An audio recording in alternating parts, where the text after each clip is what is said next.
Good evening. I'm joined on my left by Dr. Shereef Elnahal, who is the Commissioner of the New Jersey Department of Health, and to my right, State Epidemiologist Dr. Christina Tan. Shereef, after I finish my brief remarks, will provide an update on our administration's efforts in response to the adenovirus outbreak here at the Wanaque Center for Nursing and Rehabilitation. I'll give some broad strokes. Shereef will follow up, and Dr. Tan will be here to help answer any questions. Let me say, maybe most importantly, we are all completely and utterly gutted by the knowledge that 7 precious young children have lost their lives, and I ask that we all keep everyone impacted by this outbreak in our thoughts and prayers. Obviously, those blessed little kids, their families and friends, the healthcare workers here who I know are devastated. I say that as much as a dad as I do as governor. And young lives lost are just in a completely unique place. My father-in-law was laid to rest today at the age of 90, and as sad as that is, he lived a full life full of legacy and stories and history. But when you lose a kid, it's devastating. Dr. Elnahal and Dr. Tan and their teams have been on top of this situation, and Dr. Elnahal has provided me and my team with regular briefings as I was on the road for the past few days. The Department of Health has been closely coordinating the efforts here and had already sent 2 teams since first being notified. The department is continuing to provide real-time surveillance and assistance to limit the further spread of illness to other center residents and staff, and I'd ask you to keep them in your prayers as well. There are still many folks behind me in this building, including young ones.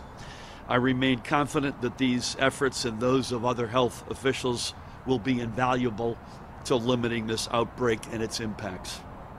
Dr. Elnahal and Dr. Tan will be able to speak more directly to the actions being implemented, and we will provide further information as events warrant. Now, I want to make it clear that adenovirus poses no immediate threat to the public at large. However, for highly vulnerable populations, such as the children here at Wanaque who have compromised or weakened immune systems and are dependent upon ventilators in particular, it can prove much more serious and, as we have already seen, tragically even fatal. One of the best ways for the rest of us to prevent its spread is to do the simple things. Take care to wash our hands with soap and water. Avoid touching our eyes or nose or mouth with unwashed hands, and to avoid close contact with others who may be sick. I'm the least qualified to say this, but adenovirus is not new to New Jersey. In fact, adenovirus strain number 7, which is the one here, which is particularly vicious, is not new. But it's one of these spectrum viruses that can go from something as simple as a pink eye all the way, particularly with vulnerable kids, in particular with respiratory challenges, that can ultimately be fatal. And as with any illness, those who feel sick should take common sense steps to avoid spreading it to others, such as staying home from either school or work, covering your mouth when coughing or sneezing, and washing your hands. Again, I can't say that enough, with soap and water. We're just at the front end of the flu season, and we are being reminded constantly of the steps we could take to protect ourselves and prevent the spread of communicable illnesses. These events should be a loud wake-up call that we can't let these public service announcements become background noise. All of us can play a role in safeguarding the public's health and well-being. Again, please keep those precious little kids in your thoughts and their families in your thoughts and prayers, as well as the ones still in the building behind me. With that, I will turn the podium over to Dr. Shereef Elnahal.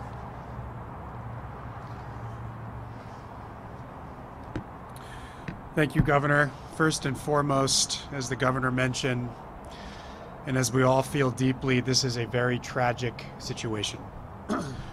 We are very heartbroken for the families impacted. Our deepest sympathies are with the loved ones of these special children who have dealt with many medical issues throughout their lives. Unfortunately, the Department of Health learned last night that a 7th child with adenovirus passed away yesterday. These 7 tragic deaths are among 18 confirmed cases that we are tracking very closely at the department as of this afternoon. And adenovirus is among medically fragile children can be severe and cause death.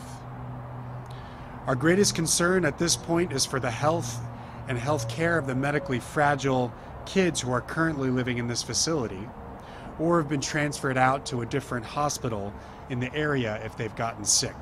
And our attention is squarely focused on making sure that further cases are minimized in terms of the risk and that we are getting treatment and the right care to all of those affected. These are patients that at baseline need a lot of care, focus, and attention. Many of these children normally breathe through ventilators connected through something called a tracheostomy tube that goes right into your airway because of their underlying conditions. And some have lived here all or most of their lives for reasons similar to that. They range in age from toddlers to young adults. These are the kids who died. The vast majority are under the age of 18. Some have been hospitalized and some are being cared for at this facility. This is overall the number of cases that we're seeing. The department continues to work very closely with the facility to ensure that all infection control protocol measures are being followed. At our direction, the facility voluntarily agreed to stop admitting new patients until the outbreak is over. They have also been following all of our recommendations for infection control from the day that they notified us.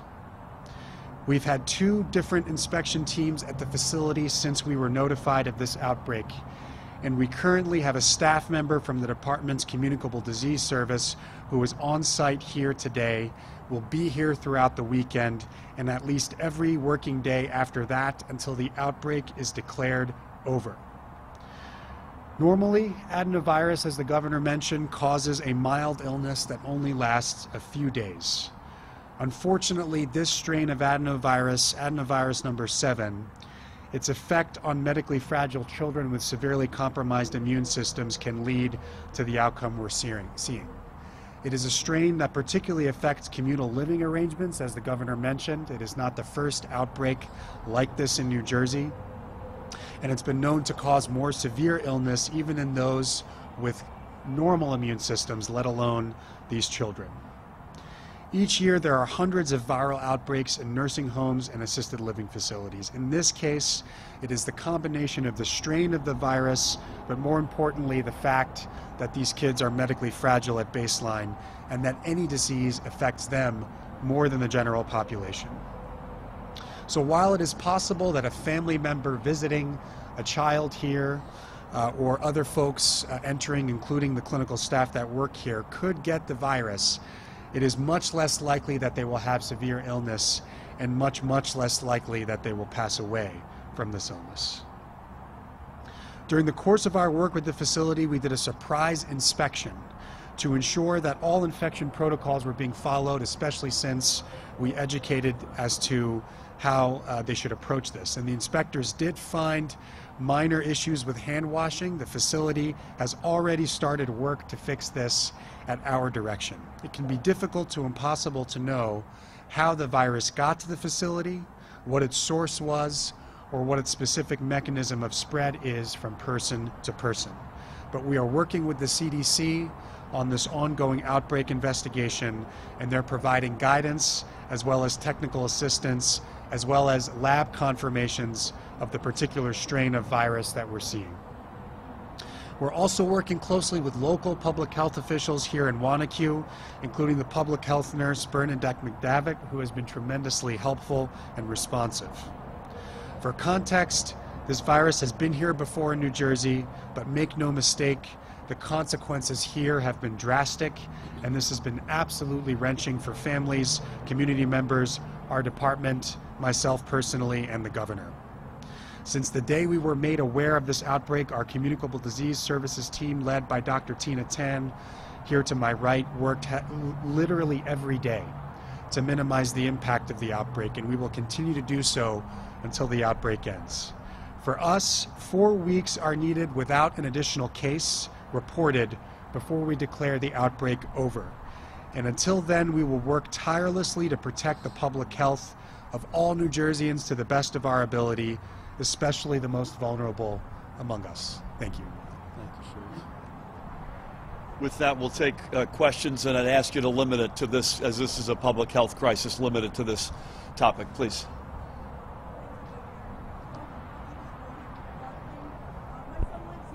God bless him. How old is he? 34. He's been through pediatrics, and now he's on the second floor. Yep. I haven't been notified from them yet, and I'm here today for answers, and I'm so happy that I knew you would be here because my husband got wondering Monday night. Nobody told us. I got told 2 weeks ago when he had a cold, which is normal. Yep. And nobody told me about any of this. And I also work at a public school.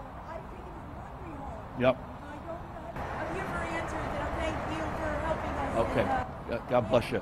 I don't have all the answers. I don't think we have all the answers yet. I will give you a hug though before we leave. But we clearly need to understand the communication here, and if nothing else, let me ask Shereef to come in. Thanks, Governor. I'm sorry to hear. While I can't speak to the facility's practice in notifying patients, I will say that there has not been a single case outside of the respiratory unit, the vent unit, where we have seen all the cases. So hopefully that's at least somewhat reassuring. Dr. Tan's team was here this week. We also had a different inspection team. They looked at the entire facility, not just that unit, and all the cases so far have been confined there. Again, we're working tirelessly to make sure that doesn't change.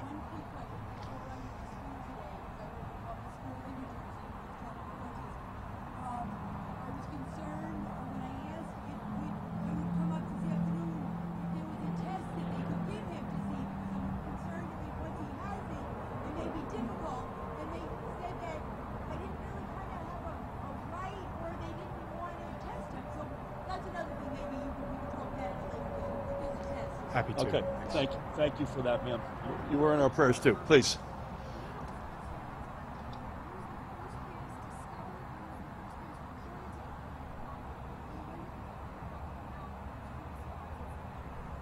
Did you hear that?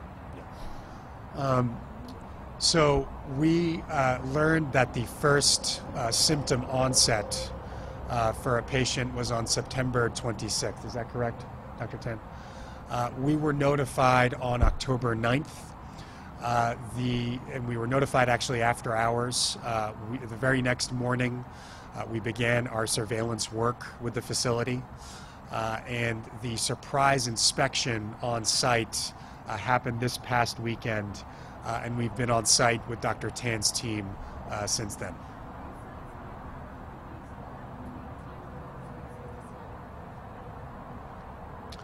I can't speak to the practice of the facility letting us know.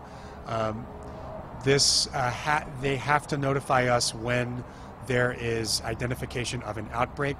It's hard to know when an outbreak starts until you compare the baseline to the number of cases that happen. So you're not going to know the first day a child has symptoms. That's often backtracked, but we're working and we're investigating this every day, and we'll hopefully get more clarity on that. Yeah, may I just say before the next question, we don't have all the answers, but we're going to do everything we can to get them. Please. Would you characterize this as an all-hands-on-deck situation to stop the spread? And then also, you talked about real-time surveillance. What exactly does that mean? I'll let Shereef answer the second. The first answer has to be absolutely yes. We wouldn't be here otherwise. So we are obsessed with trying to figure out what happened, how to prevent this from spreading in any way, and also lessons learned. So that, as we've all said, the adenovirus, unfortunately, we live with it, and it can show up. I think Dr. Tan told me earlier today, a couple of cases of fatalities in 2017. Shows up in college campuses and surfaces where there are germs. So going forward, what lessons can we learn so that next time something that presents itself like this, we can be even better. Your other, sorry. Yeah, what's that? Yeah. So the way we're defining that, so first of all, in these outbreaks, we have at least daily, if not multiple times a day, contact with the clinical teams and the facility management to give us updates on every case, how they are doing, and if there's a change clinically that they're seeing, if they're getting worse or better. We're also going to have one of Dr. Tan's team members on site providing information in real time from our department. So we're going to be here in person. We're already here in person. And again, they'll be here through this weekend and at least every working day until the outbreak ends. Please.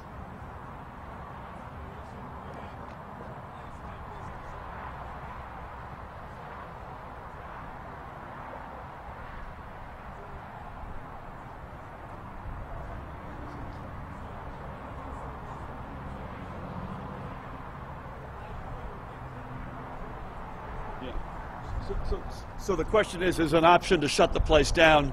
They've already taken the decision to not let anyone new come in, but I'll defer to the experts in terms of what that would entail. Yeah, so as the governor mentioned, they are not taking new admissions at our direction. In fact, they made that decision basically the day they notified us, and they've held to it. We have the authority in the department to revoke licensure, but here is the caveat. These patients, as the governor mentioned, and as I've been mentioning, are extremely fragile. And you have to be able to have a plan for where they are going, where they're transferred to.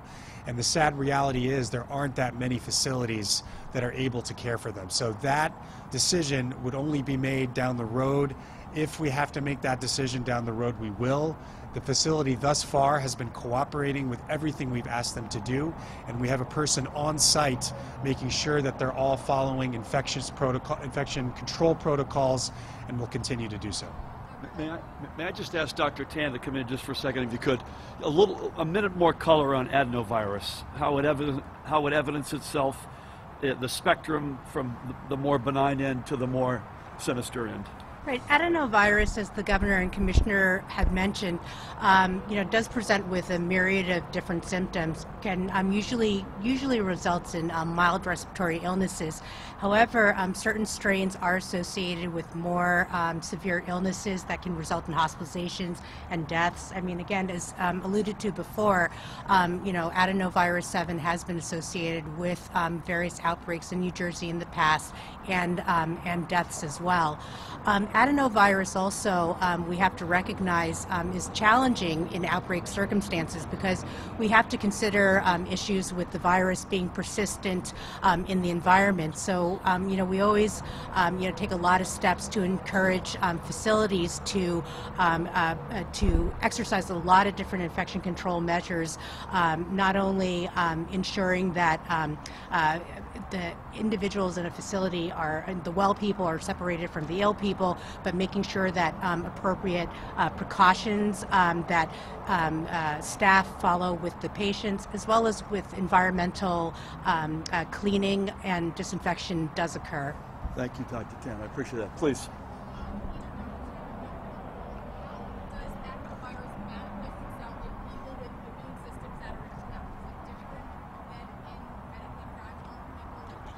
With immune systems that are intact as opposed to fragile systems. Yep. There are many different ways that adenovirus can manifest as illness. You can get pink eye, as the governor had said, or cough. You can get bronchitis, pneumonia, the more serious illnesses that are associated with adenovirus. So it's a whole spectrum of illnesses. Again, I want to reiterate something I said earlier. This is not a crisis for public at large. So let's all do the smart, simple things like washing hands and keeping hands away from eyes and coughing and sneezing and like this as opposed to like this, and the basic stuff. Other members of the press, please. Sorry.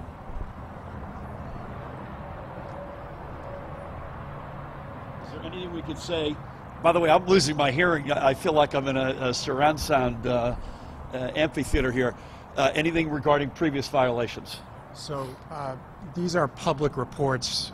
We have, whenever we do an inspection, there's a period of time where we finalize the report, then we can release it, and you can see the list of citations. We call them findings that they need to correct. They're called citations.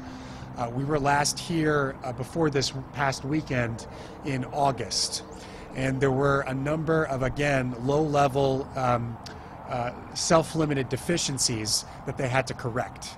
And they submitted a clear plan of correction. We accepted that plan, and when we came back here over the weekend, we checked each and every one of those, and they had been resolved. So that's the most recent report before this. We're going to issue a final report on the most recent inspection soon enough. Please, hold on 1 second. Hold on, sir. Please, hold on 1 second. Hold on, sir. Please.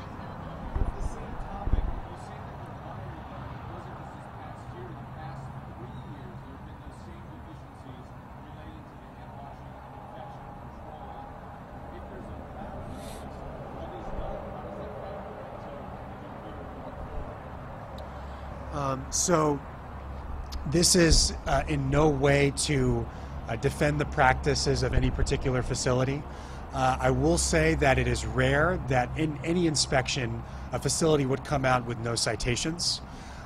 If it's a number of citations, all of which are low level, we ask for a plan of correction, we make sure the facility follows through, and that's what this facility did here. We exercise judgment. If the findings are severe enough to take further action, we will. And we continue to work with this facility to make sure that infection control standard is as top as it can be. Please.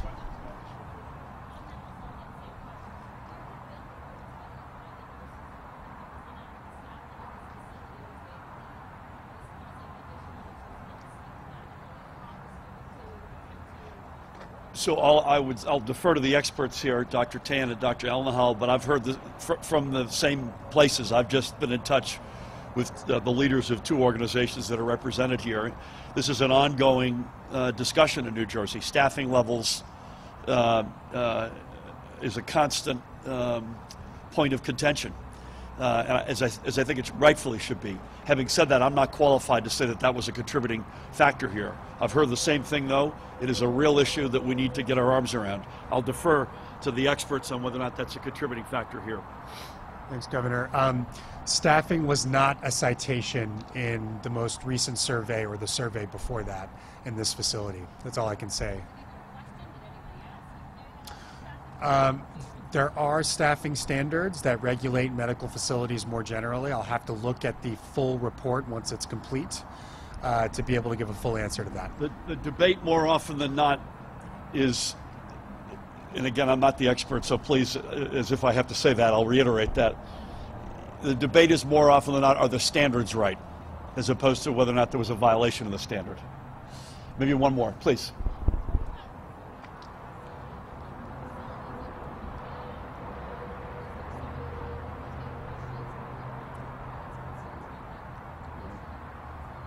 So the question is the facility management making themselves available to answer questions? Sounds like Mom does not think so.